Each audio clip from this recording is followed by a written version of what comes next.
सभी मित्रों को कुमार राजेश का नमस्कार। दोस्तों, यह संसार रहस्यों से भरा पड़ा है। कई ऐसे स्थान हैं जहां चमत्कार होते रहे हैं।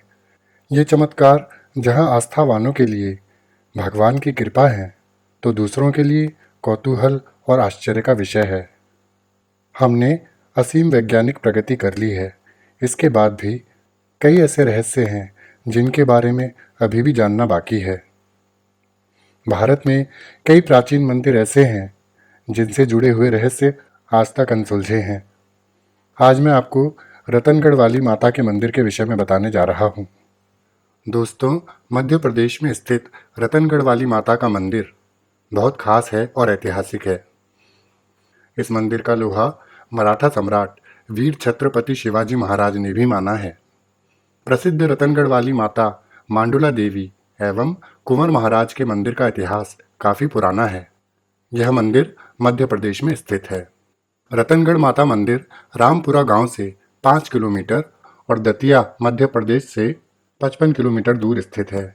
यह पवित्र स्थान घने जंगल में और सिंध नदी के तट पर स्थित है। हजारों भक्त इस मंदिर में आते हैं ताकि वे माता रतनगढ़ वाली और कुंवर महाराज का आशीर्वाद पा सकें। हर साल भाई दूज, जो कि दीपावली के 2 दिन बाद पड़ता है, इस दिन लाखों श्रद्धालु यहाँ माता और कुंवर महाराज के दर्शन करने के लिए आते हैं।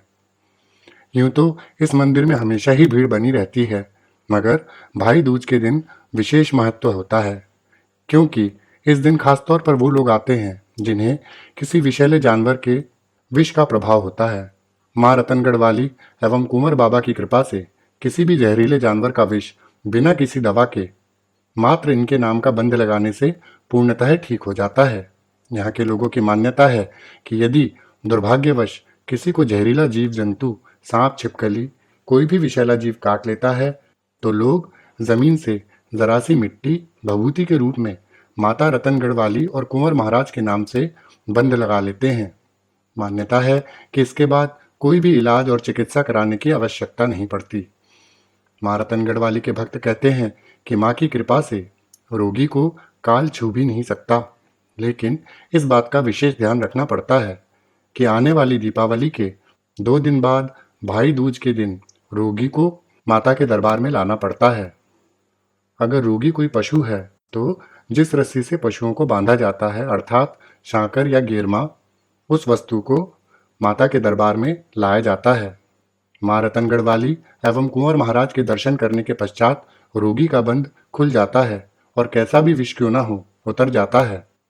माँ रतनगढ़ वाली में छत्रपति शिवाजी जी की भी विशेष श्रद्धा रही है। मुगलों से युद्ध के दौरान शिवाजी महाराज विंध्याचल के जंगलों में भूखे प्यासे भटक रहे थे। उस समय एक कन्या ने प्रकट होकर उन्हें थाली में भोजन प्रदान किया था, और जब शिवाजी ने अपने गुरु स्वामी रामदास से उस कन्या के बारे में पूछा था, तो उन्होंने अपनी दिव्य दृष्टि से देखकर बताया था कि वह कोई सामान्य कन्या नहीं है, अपितु साक्षात जगत जननी माँ जगदम्बा है। लगभग 400 साल पहले शिवाजी महाराज ने इस मंदिर को बनवाया था। यूं तो इस सिद्ध स्थान की कथा 800 साल पुरानी है। जब मुस्लिम तानाशाह अलाउद्दीन खिलजी का जुल्म बढ़ता ही जा रहा था और वह रतनगढ़ को अपने कब्जे में करना चाह रहा था, अलाउद्दीन खिलजी ने सेवड़ा से रतनगढ़ में आने वाला पानी बंद कर दिया था। तब महाराज रतन सिंह की बेटी मांडुला और उनके भाई कुंवर गंगा रामदेव जी ने अलाउद्दीन खिलजी के इस फैसले का कड़ा विरोध किया था।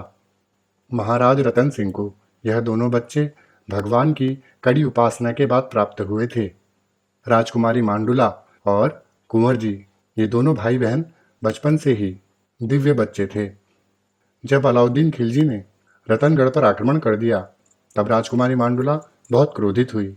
राजकुमारी मांडुला और उनके भाई कुंवर जी ने घने जंगल में जाकर समाधि ले ली थी। उसके बाद से ही यह स्थान स्वयं सिद्ध हो गया और यहाँ पर चमत्कार होने लगे। रतनगढ़ वाली माता का मंदिर बहुत चमत्कारी है।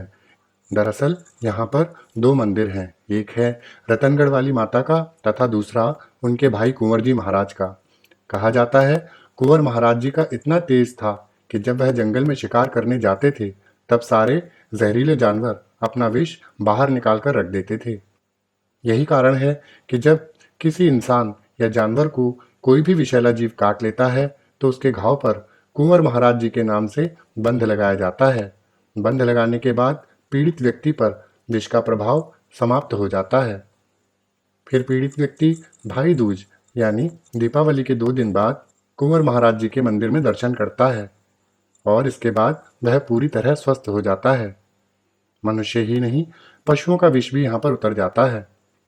हिंदू हृदय सम्राट महाराज छत्रपति शिवाजी महाराज को जब औरंगजेब ने पुत्र समेत धोखे से बंदी बना लिया था, तब शिवाजी महाराज के गुरु समर्थ स्वामी रामदास तथा दादा कुंवरदेव महाराष्ट्र से दतिया आए थे तथा रतनगढ़ में आकर रुके थे। यहाँ पर उन्होंने देवी की साधना की थी तथा शिवाजी महाराज को औरंगजेब की कैद से छुड़ाने की योजना बनाई थी। सारी कूटनीतिक तैयारियां भी इसी स्थान से की थी। औरंगजेब को भेंट के तौर पर फलों की टोकरी भेजी जाती थी तथा गुरु रामदास जी ने इसी बात का फायदा उठाकर अपने एक शिष्य को औरंगजेब का विश्वास जीतने के लिए कहा।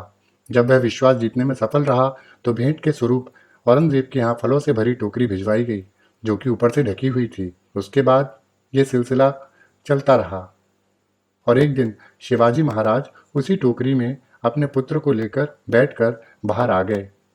बाहर आने के बाद उन्होंने रतनगढ़ आकर माता के सामने माथा टेका और मंदिर का जीर्णोद्धार करवाया तथा माता के मंदिर में सर्वप्रथम घंटा शिवाजी महाराज ने ही चढ़ाया था। जैसा कि मैंने अभी आपको बताया कि माता के मंदिर में सबसे पहला घंटा मराठा सम्राट वीर छत्रपति शिवाजी महाराज ने चढ़ाया था। उसके बाद यहाँ घंटा चढ़ाने की शुरुआत हुई। चंबल या आसपास का कोई भी ऐसा डाकू नहीं है जिसने माँ के मंदिर में मस्तक न टेका हो और घंटा न चढ़ाया हो।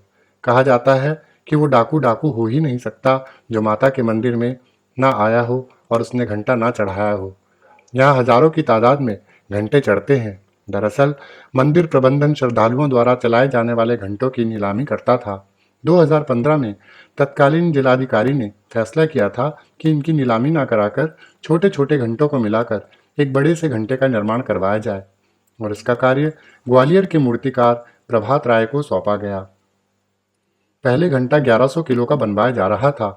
बाद में इसका वजन बढ़ाकर 1935 किलो कर दिया गया, जिसको 16 अक्टूबर 2015 में मध्य प्रदेश के तत्कालीन मुख्यमंत्री ने मंदिर को समर्पित कर दिया।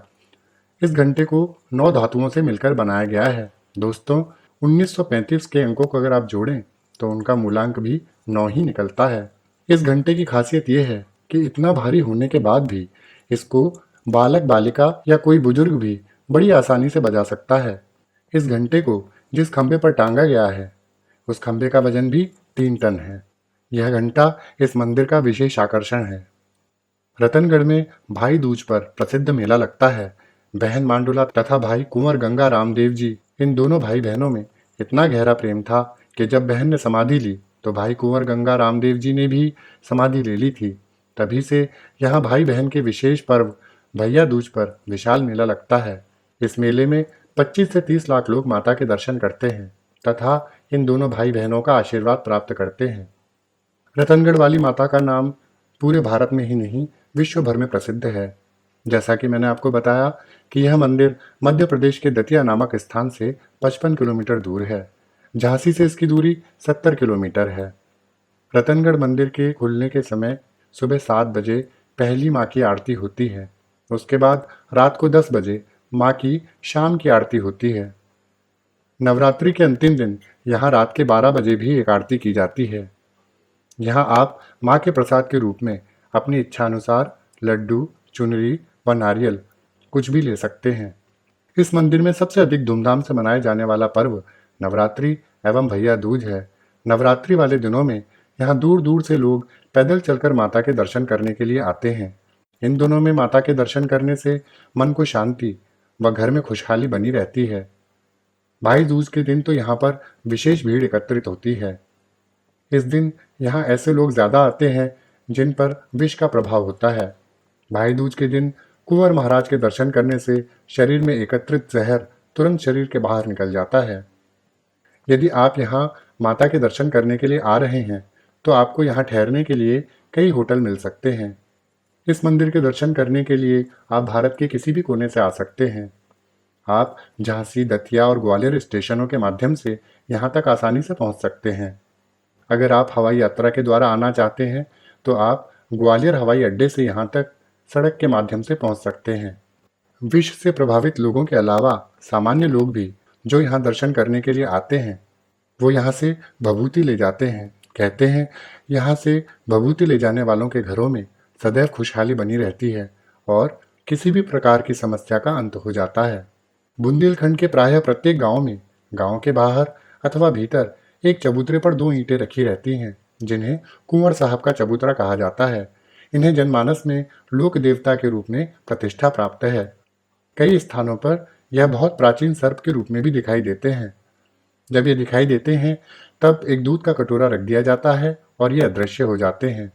माँ रतनगढ़ वाली की महिमा के विषय में एक दोहा भी बहुत प्रचलित है। अति विचित्र पवन परम रुचिर रतनगढ़ धाम, आदि शक्ति ब्राजी जहां सफल होत सब काम। तो साथियों, माँ रतनगढ़ वाली के विषय में यह जानकारी आपको अवश्य अच्छी लगी होगी। इसी के साथ अपने मित्र कुमार राजेश को विदा दीजिए। सदा खुश रहिए, मुस्कुराते रहिए। जय माँ रतनगढ़ वाली।